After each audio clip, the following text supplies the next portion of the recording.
Today on the list, give your camping trip a makeover, preview buzzworthy new films, and 2 hands on the axe, and then you throw it right above your head, and then release. try a new kind of target practice. Oh my gosh, this is wild. Plus, learn how Nike just did it. One thing we can agree on is that Yo, it's gotta be the shoes! But first, inexpensive Halloween costumes that are simply magical. It's your life, it's your list, and it starts right now. Hey everyone, I'm Jimmy Rhodes. And I'm Christina Guerrero. Now, Jimmy, we are a family of 4, and I require my family to dress up for Halloween. So as a person that goes all out, I know how pricey it can get. All right, well, KG, every town has a thrift store, and more people are discovering the joys of secondhand shopping. So it's time to put some savings into your trick-or-treat. So Teresa Strasser is piecing together trendy Goodwill Halloween costumes, many under 25 bucks. And that's our featured story at the top of the list. You can save money on this Halloween's hottest costumes by hitting the thrift stores.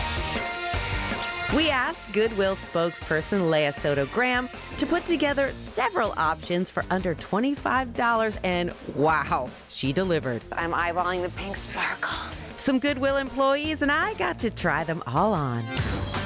First up, Barbie and Ken. We're all excited about a new movie coming out next year starring Margot Robbie and Ryan Gosling. So fun. So it's really all about the creativity, and Barbie and Ken's pieces are actually pretty simple, but it's about the bright pops of color, those fun pastels too, all coming together. Ken's entire outfit only cost $15. Those bright pops of pink, that's what screams Barbie and Ken. Your total look was about $20. It's in the accessories too, so these are smaller pieces that are just a couple of dollars to add on. It was really a great deal. All items that we found among shopping the entire Goodwill store, and again, just looking for those bright, fun pieces that really pop. Next, witch costumes inspired by Hocus Pocus 2, airing on Disney+.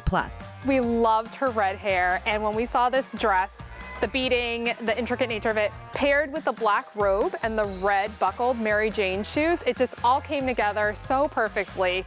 It's a look, and she's rocking it. This witchy wardrobe is less than $20. Broom sold separately. And then, of course, your dress here, which could be a Flappers 20 dress or, channeling that fun witch's energy as well. This dress was about $17. It's a little more intricate. And then we've got the robe over it as well for a couple dollars, and then $4 for the hat too. So that's $23. And with this last one, they cut a black dress with purple ruffles down the middle and turned it into a robe. Another $20 costume. So the dress paired with the robe and the hat, all just a perfect look. We've got the Sanderson sisters, each with their own unique look, but coming together in one way. We are serving up those Hocus Pocus vibes. Absolutely, right absolutely. now. Something spooky and magical is happening. Which is, let's go. And finally, when you feel the need for a speedy Halloween costume, go Top Gun Maverick. We've got the green. That's what we started with. For you, we've got the women's pants, the cute shirt tucked in. So it's still a fun costume. Leah says each of these outfits costs about $20 to put together. And then as well, the men's pants, the men's shirt too. And then we went online, Etsy, we found the cute patches in advance to add on to the costume. Pair them with the aviators, which many of us already have. A speedy look, super great. How are you at beach volleyball? I'm really good. That's what I thought. Really good thrifted costumes are at the top of the list. Well, how about this for a Halloween costume? A lumberjack, a flannel, a pair of jeans, and an axe. Now, the lumberjack really knew how to have a good time, and now you can too, because axe throwing is something you can do with friends and family. Jackie Danker is showing us how. Axe throwing sounds like something you only see in horror flicks, right?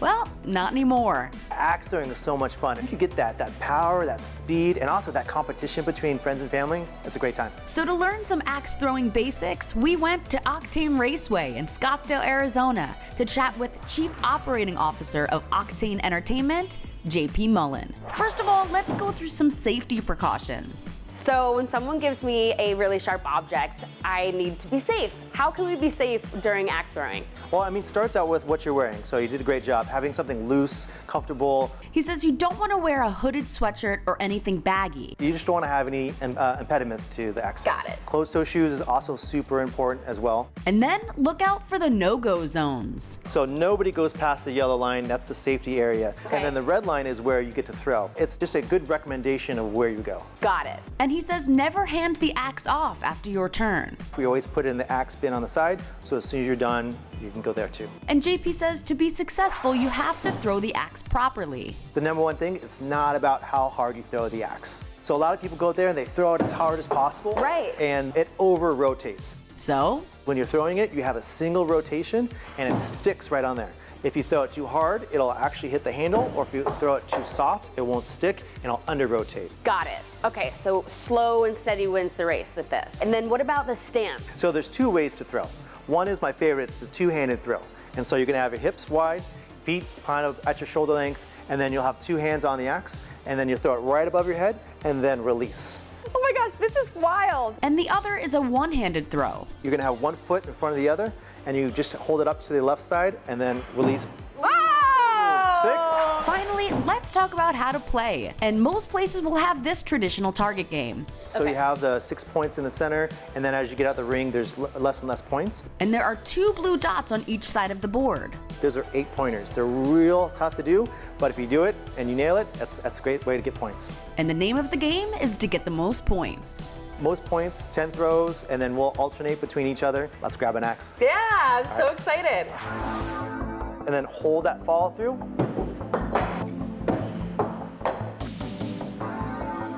Oh! Boom! Bullseye. Get out! That's awesome. That's how we do it. Keeping our minds sharp with Axe Throwing 101. Happy 50th in the world of sneakers and athletic wear. You don't get any bigger than Nike. Arguably, no other brand has made a bigger impact. Now, while everyone knows the swoosh logo, there are plenty of things that will surprise you about the footwear giant. So let's just do it and learn more about Nike. To celebrate the golden anniversary of Nike, we've rounded up 5 fun facts about the footwear giant. And it starts with the iconic swoosh logo. Co-founder Phil Knight wanted it to represent speed. It was created by Carolyn Davidson when she was a design student at Portland State University. She was only paid $35 for her work. I paid her $2 an hour, and I never thought she'd spend 17 and a half hours on the project. But as the Oregonian reported back in 1983, she was gifted more than $600,000 worth of stock.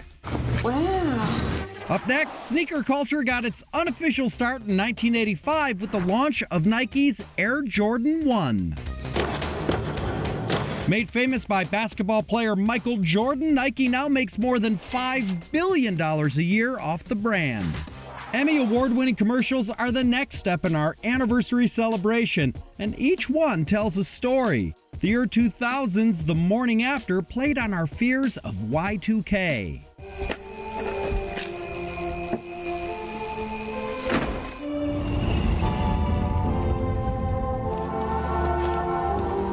It's just one of 4 Emmy award-winning TV spots the brand has won. We're never alone. And that is our strength.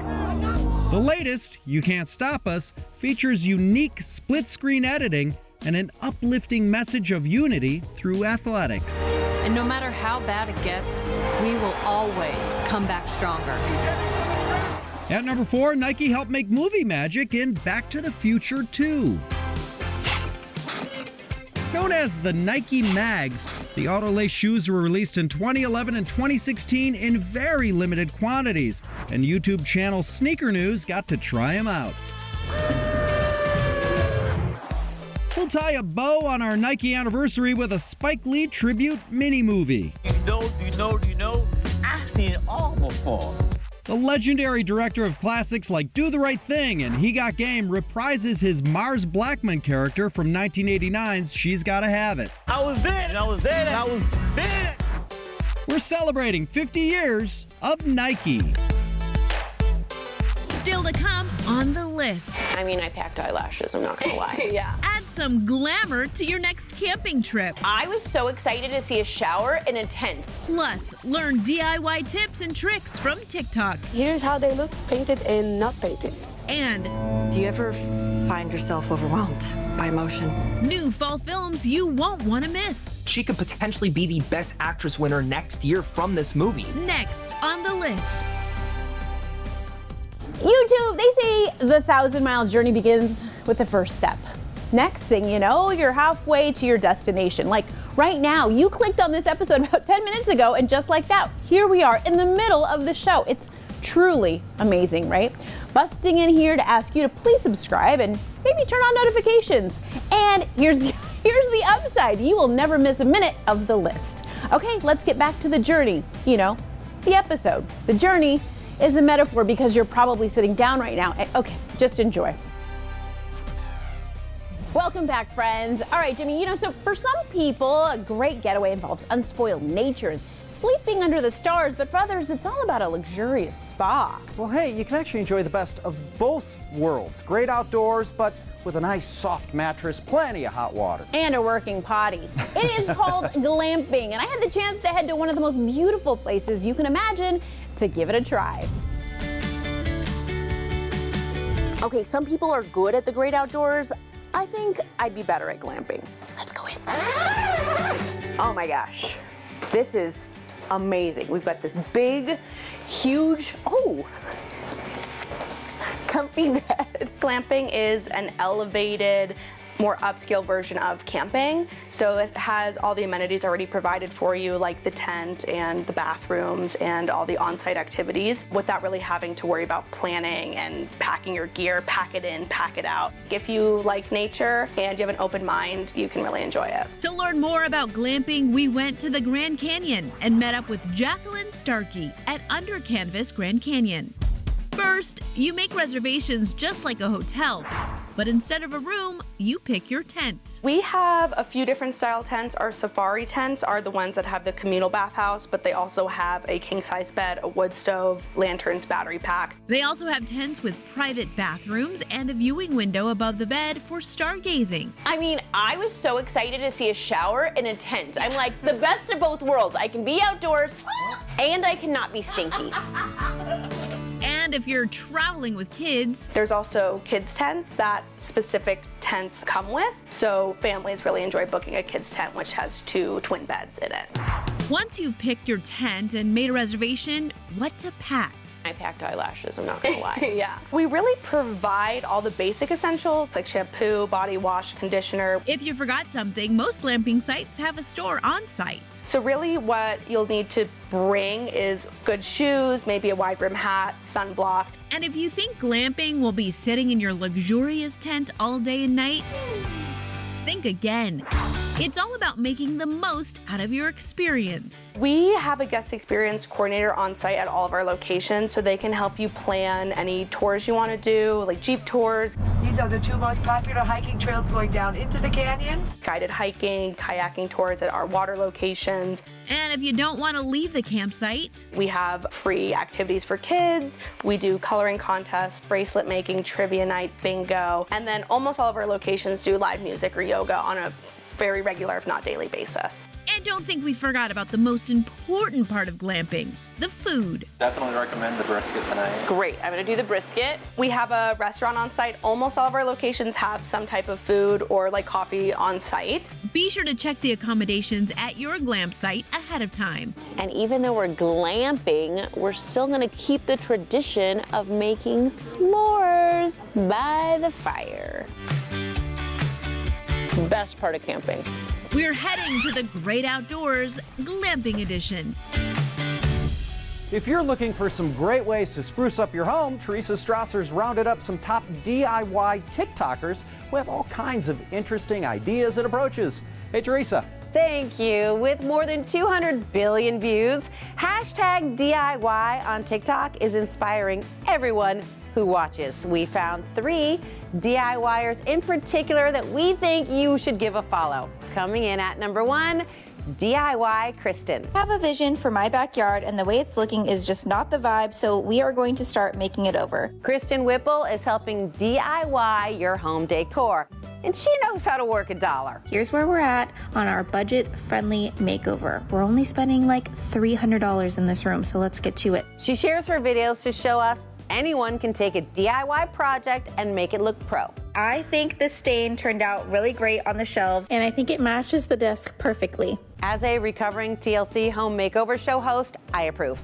At number 2, Larissa Myra, who is making the cutest DIY projects, all from the dollar store. I'm back with another Dollar Tree DIY. A while ago, I made a number for my house, and my boyfriend's mom loved it, so I'm making one for her as well. She transforms plain home accessories into trendy must-haves. And I actually also had this rope, but you can find it at the Dollar Tree, so I spray painted it black, and I put it through the middle of the basket. And that's the final result. Also, most of her DIY projects are simple enough for anyone to try. I did a mixture of paint and baking soda, and when I was giving it the first coat, I remember that there was a hole. And here's how they look, painted and not painted. I love it. And we love it too. And last on our list of DIY TikTokers to follow, Emerald Outlaw. The oldest daughter was in kindergarten. We made this really fun alphabet book, and millions of you followed along. This mama is sharing tons of DIY ideas for you to try out with your kiddos at home. If your kids like playing with blocks, this activity is it. Start with a small amount of sand or dirt. Dirt and blocks, what more could a kid want? Oh, right, snacks. She's also making those. Follow us for more ideas that your kids are gonna love. Crafts and snacks. What's this, a day without constant screens? Can you remember any of the rap that you did? My money don't jiggle, jiggle. It folds. I like to see you wiggle, wiggle. Yep, a TikToker that shows us how to have fun without staring at TikTok. Imagine that. And those were a few DIY TikTokers to follow. Lots more to come on the list. Stay right here.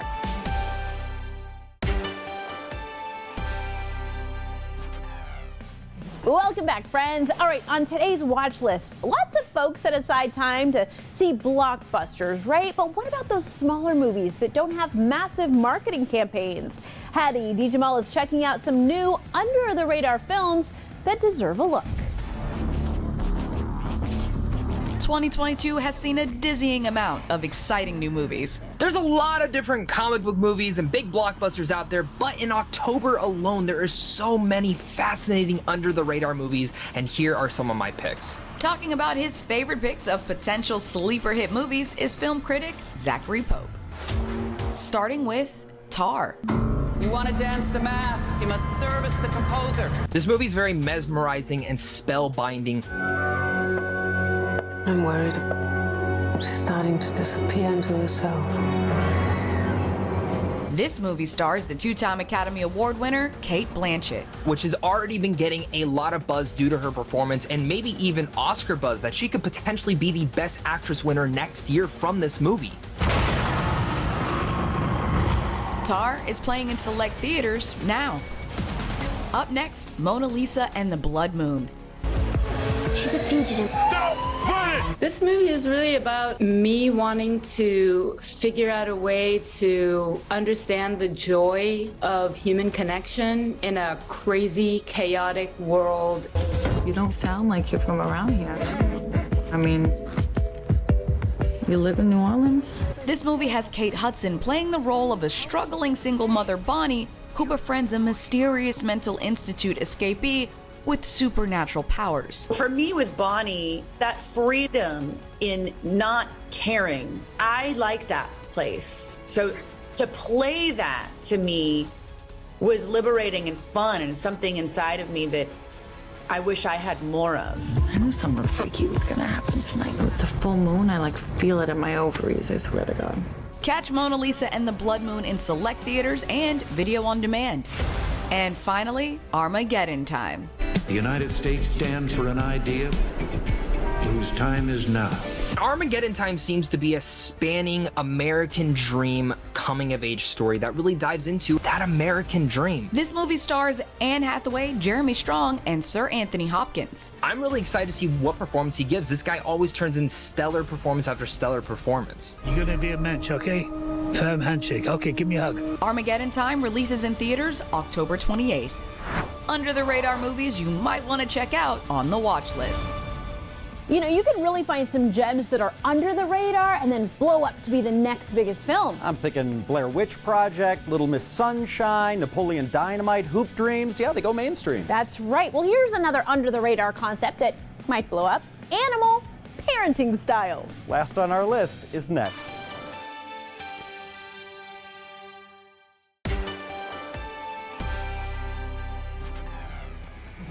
Welcome back. It's time for what's last on our list. And Christina, this is from The Guardian. Look at the headline here. Say goodbye to Tiger Mom. Welcome to the school of jellyfish parenting. Ooh, okay, so by jellyfish parenting, they're talking about the opposite of tiger parenting. Not rigid, no pressure, endlessly flexible, right? So when columnist Emma Brock's daughter, for instance, wanted to quit violin lessons, they quit violin lessons, which, by the way, saves time, money, and the stress of constantly nagging your kid to practice the violin.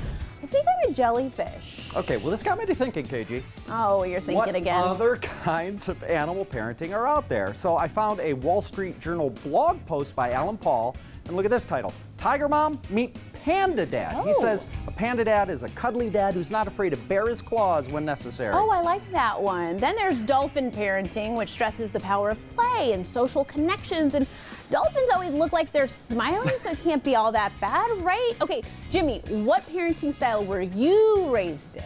Well, I'm the youngest of 10 kids. Wow.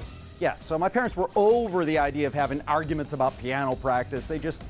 They napped a lot. Oh, sloth parenting. I think we've come up with a new animal parenting style. I love napping. I want to be a sloth parent. Okay, it's right there for you. Yeah. And friends, that is what's last on our list.